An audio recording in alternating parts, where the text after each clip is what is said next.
Don't forget to subscribe, like and comment. Vida Blue, led Oakland to 3 World Series titles, dies at 73. Vida Blue, a hard-throwing left-hander who became one of baseball's biggest draws in the early 1970s and helped lead the Brashes to 3 straight World Series titles before his career was derailed by drug problems, died Saturday, according to the team. He was 73. Blue died at a hospital in San Francisco's East Bay area of medical complications stemming from cancer, the Oakland Athletics said.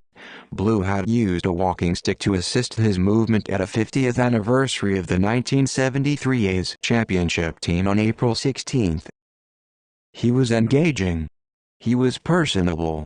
He was caring, ex-teammate Reggie Jackson said during an interview with the Associated Press on Sunday. He was uncomfortable with the crowd. Blue was voted the 1971 American League Cy Young Award and Most Valuable Player after going 24-8 with a 1.82 ERA and 301 strikeouts with 24 complete games, 8 of them shutouts. He was 22 when he won MVP, the youngest to win the award. He remains among just 11 pitchers to win MVP and Cy Young in the same year. Blue finished 209-161 with a 3.27 ERA, 2,175 strikeouts, 143 complete games and 37 shutouts over 17 seasons with Oakland, 1969-77, San Francisco, 1978-81, 85-86 and Kansas City, 1982-83.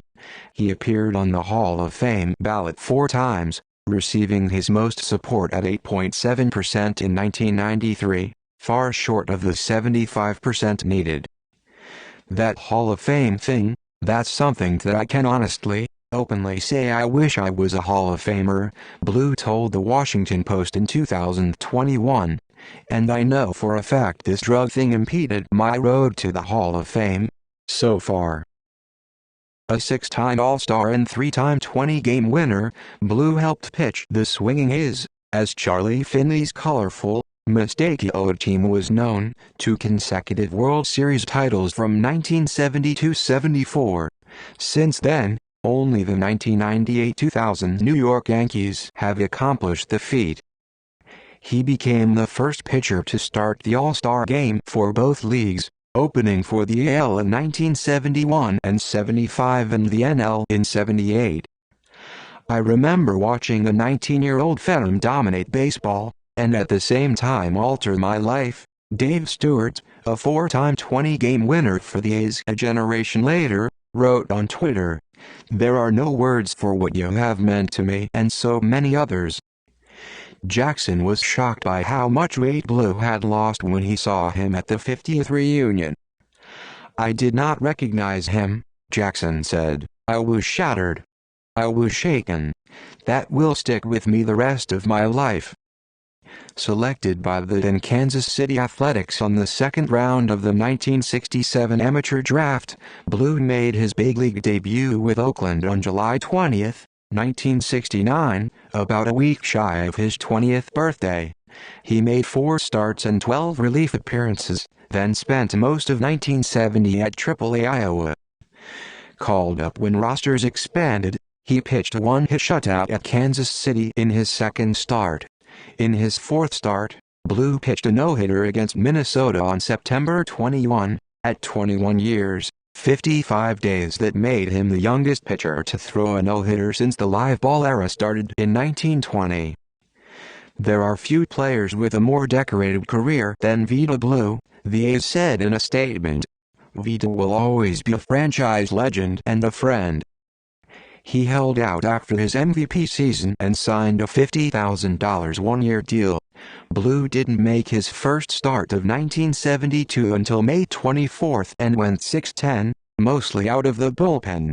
From 1973-76, he went 77-48, but his career World Series record was 0-3.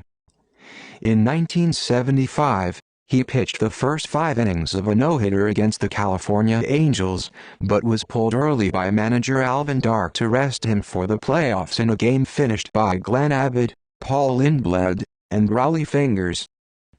Blue was among the players who assumed leadership roles on the Is and clashed with Finley. "We were very young kids," Jackson said Sunday. "Vida was from Louisiana and black, and me being black in a white league and a white world, was very impactful as to how you handled yourself, how you acted, because you were always colored first."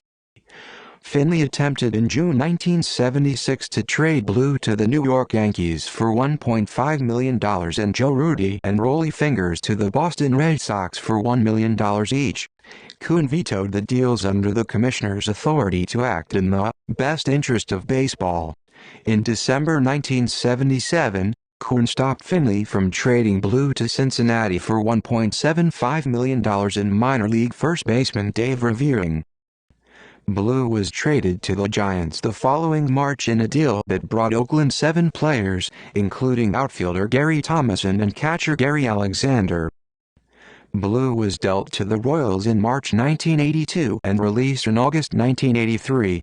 He was ordered that December to serve 3 months in federal prison and fined $5,000 for misdemeanor possession of approximately 1/10 of an ounce of cocaine.